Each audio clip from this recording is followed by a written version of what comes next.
Shalom, shalom, povo lindo do Senhor. Vamos para mais uma reflexão aqui no Evangelho de Marcos.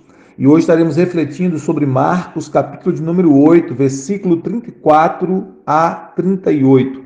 Mas antes de entrarmos na palavra propriamente dita, eu gostaria de pedir a você que compartilhe essa mensagem com o máximo de pessoas que você puder, porque quando você compartilha a mensagem como essa, uma mensagem como essa, você dá a outras pessoas a oportunidade e o privilégio de serem abençoadas pela palavra de Deus, pelo Evangelho de Jesus Cristo. O texto sagrado diz assim, Marcos 8, 34 a 38.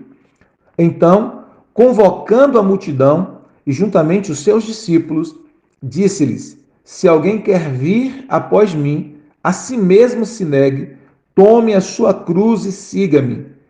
Quem quiser, pois, salvar a sua vida, perdê-la-á. E quem perder a vida por causa de mim e do Evangelho, salvá-la-á. Que aproveita o homem ganhar o mundo inteiro e perder a sua alma? Que daria um homem em troca de sua alma? Porque qualquer que nessa geração adúltera e pecadora se envergonhar de mim e das minhas palavras, também o Filho do Homem se envergonhará dele, quando vier na glória de seu Pai com os seus santos anjos, com os santos anjos. Glória a Deus por essa palavra, uma palavra extremamente forte de Jesus e ao mesmo tempo muito necessária, até por conta do contexto. Se você se lembra, na última reflexão, nós falamos sobre Jesus anunciando a sua morte, anunciando que ele iria para a cruz, que era necessário que ele morresse, e Pedro, então, começou a repreender Jesus, como que instigando Jesus a ter pena ou misericórdia dele mesmo.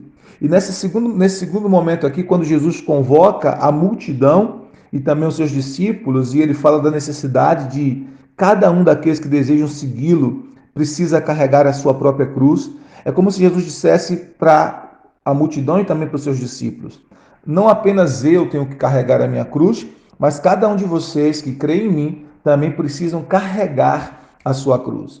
E essa palavra é uma palavra de discipulado, né? As multidões estavam com Jesus e a maioria queriam ser curadas, queriam milagres, queriam multiplicação de pães, queriam ter suas necessidades saciadas, ter suas necessidades supridas. E Jesus fez e faz tudo isso. Jesus cura, liberta, salva, transforma, supre necessidades. Mas agora Jesus chama esses discípulos e a multidão também para uma responsabilidade maior, para um comprometimento maior. Eles precisavam entender que eles não estavam ali apenas para receber os benefícios do reino, apenas para receber as bênçãos que Deus tinha para eles, mas que eles precisavam se comprometer com o discipulado de Jesus. E por isso Jesus diz: olha, vocês precisam carregar a sua cruz.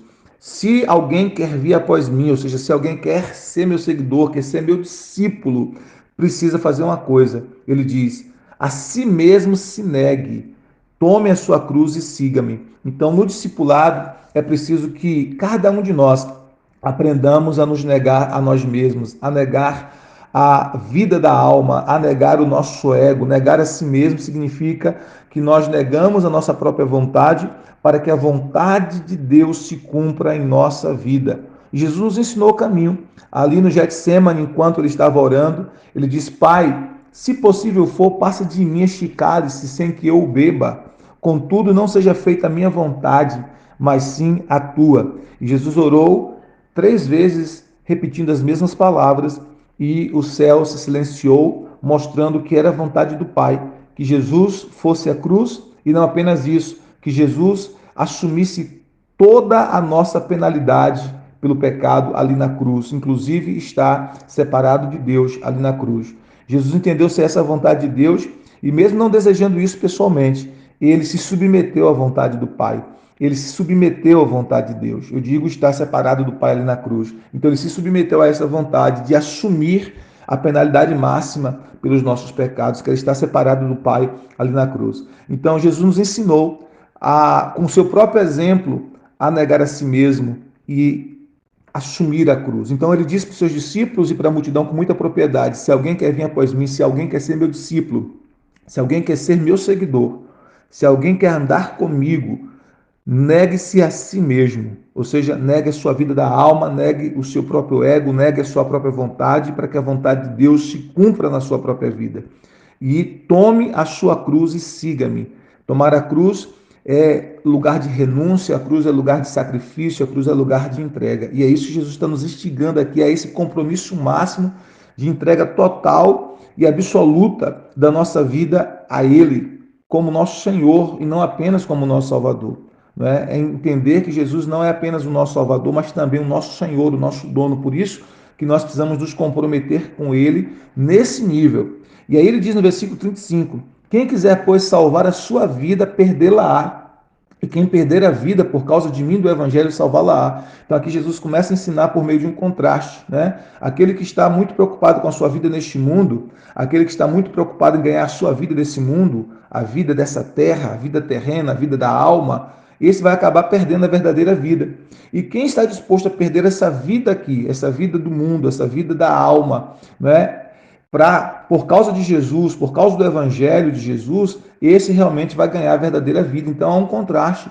Se nós estivermos dispostos a abrir mão da vida comum para uma vida melhor, nós vamos realmente ganhar a vida melhor. Mas se nós estivermos tão apegados à vida da alma, à vida humana, a ponto de renunciar à verdadeira vida, à vida abundante que Deus tem para nós vamos acabar perdendo as duas vidas, tanto a comum como a vida abundante que Jesus tem para nós. Então nós precisamos entender isso. O discipulado exige de nós, de mim, de você, a entrega do nosso tudo a Jesus, a entrega da nossa vida a Jesus. Por isso, no versículo 36, ele continua dizendo assim: que aproveita o homem ganhar o mundo inteiro e perder a sua alma?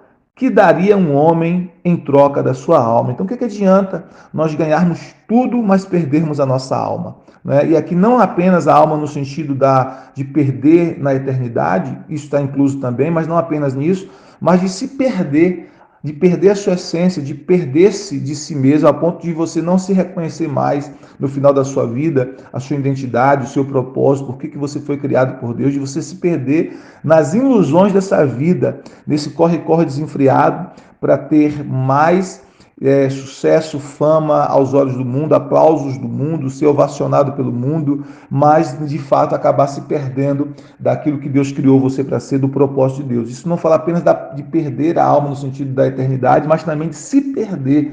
Né? Então, o que adianta o homem ganhar o mundo todo e perder a sua alma? Que daria um homem em troca da sua alma? O que alguém seria capaz de dar para recuperar a sua alma, para recuperar a sua integridade completa, total, para recuperar-se, para saber realmente quem de fato é no Senhor, qual realmente o seu propósito e também ganhar de volta a sua alma no sentido da eternidade.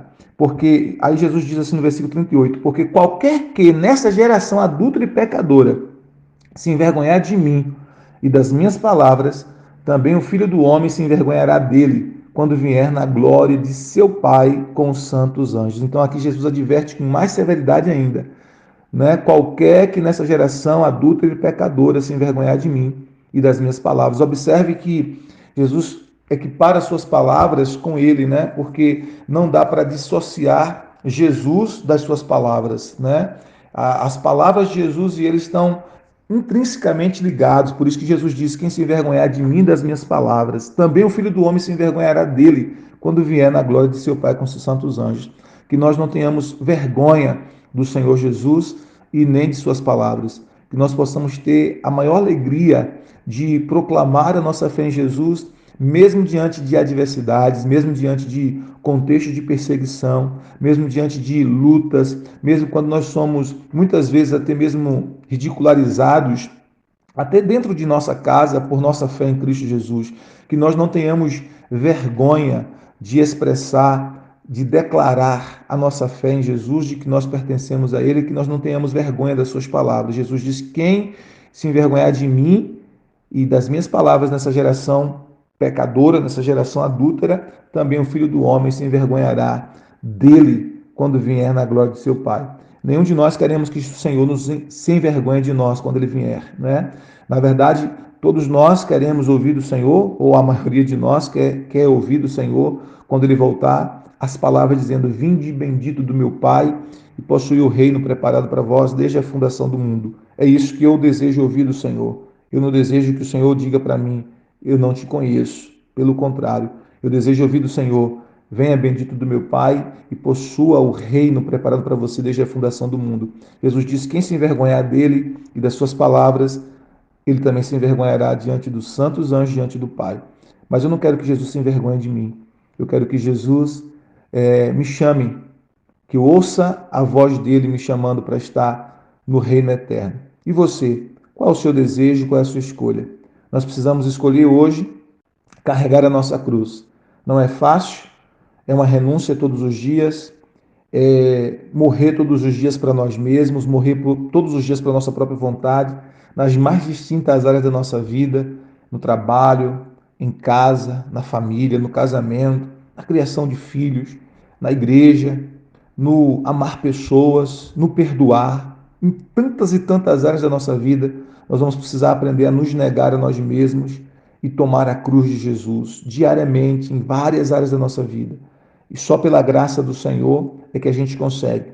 Por isso a gente precisa orar ao Senhor Jesus dizendo: Senhor, me ajuda a carregar a cruz. Me ajuda a carregar a minha cruz diariamente. Me ajuda a fazer a escolha certa. Me ajuda a escolher negar a mim mesmo para que a tua vontade se cumpra na minha vida. Me ajuda a carregar a minha cruz diariamente. Me ajuda a honrar o teu nome diante das circunstâncias, diante das pessoas, nas mais diversas circunstâncias e adversidades da vida, ou até mesmo perseguição. Me ajuda a me manter firme no discipulado do Senhor. E quando nós oramos assim, pela graça do Senhor Jesus, Ele com certeza nos ajudará a nos manter firmes, carregando diariamente a nossa cruz. Que você e eu sejamos esses discípulos de Jesus, capazes, pela graça de Deus, de negar a si mesmo e carregar a cruz diariamente. Deus abençoe você, Deus abençoe sua casa, Deus abençoe sua família, em nome de Jesus. Shalom, shalom, graça e paz.